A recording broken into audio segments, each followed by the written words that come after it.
नमस्कार। पितृपक्षात सात्विक कांदा लसूण विरहित पदार्थांचा मान खूप मोठा असतो। म्हणूनच आज आपण बनवणार आहोत पारंपरिक थापी वडी, ज्याला पाटवडी किंवा बेसनवडी असे देखील म्हणतात। पूर्वजांना अर्पण करण्यास योग्य अशी ही खास रेसिपी आहे।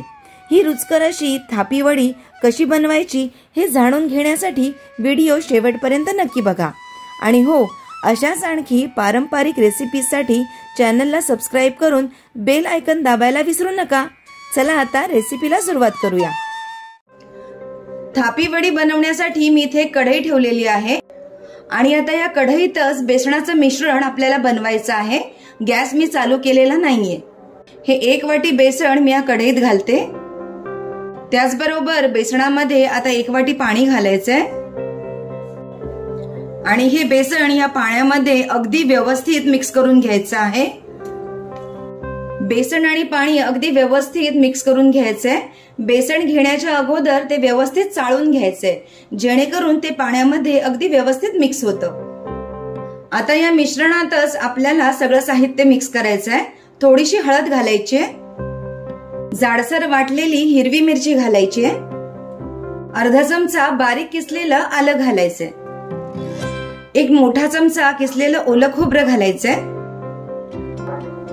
थोडीशी बारीक चिरलेली कोथिंबीर घालायची, चवीप्रमाणे मीठ घालायचंय आणि अगदी थोडंसं 1 छोटा चमचा तेल घालायचंय। आणि आता हे सर्व साहित्य या मिश्रणामध्ये एकत्र करायचंय।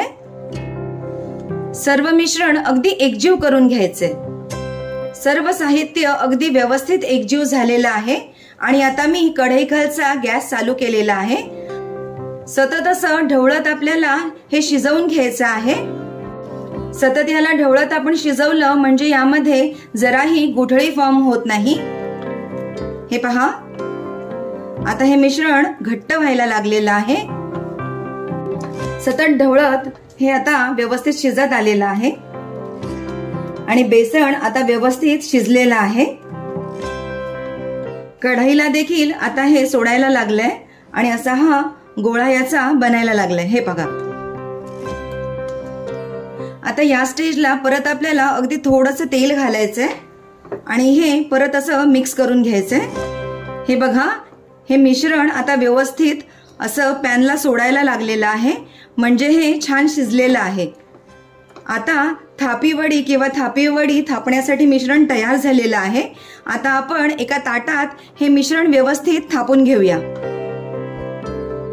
ताटाला असं व्यवस्थित तेल लावून घेतलेलं आहे। आता लगेचच यावर हे मिश्रण घालायचंय। सर्व मिश्रण मी ताटात काढून घेतलेलं आहे। आता हे अगदी व्यवस्थित असं स्प्रेड करून घ्यायचंय। थापी वडीचं मिश्रण ताटामध्ये मी असं हे व्यवस्थित थापून घेतलेलं आहे। आता हे थापलेलं मिश्रण व्यवस्थित थंड करून घ्यायचंय। हे मिश्रण आता व्यवस्थित गार झालेलं आहे। आता मी हे एका ताटात पलटी करून घेते। हे पहा, आता यावर थोडी बारीक चिरलेली कोथिंबीर घालूया आणि त्याचबरोबर थोडं खिसलेलं ओलं खोबरं घालायचंय। मी तेल व्यवस्थित गरम केलंय, यात थोडंसं जिरं घालतेय, थोडीशी राई घालायची आहे, थोडं हिंग, भरपूर असा कढीपत्ता आणि थोडेसे तीळ आणि ही चुरचुरीत फोडणी मस्त अशी ह्या थापी वड्यांवर किंवा थापी वड्यांवर घालायची। बघा काय सुंदर दिसतंय। आणि आता ह्याच्या मस्तपैकी वड्या पाडून घ्यायच्या। हे बघा, अगदी रुचकर खमंग अशी छान चुरचुरीत फोडणी घातलेली सॉफ्ट अशी ही थापी वडी तयार झालेली आहे। आपण पाहिलीत पितृपक्षासाठी खास सात्विक थापी वडीची पारंपरिक रेसिपी। ही परंपरा अशीच पुढे चालू ठेवायची असेल तर व्हिडिओला नक्की लाईक करा।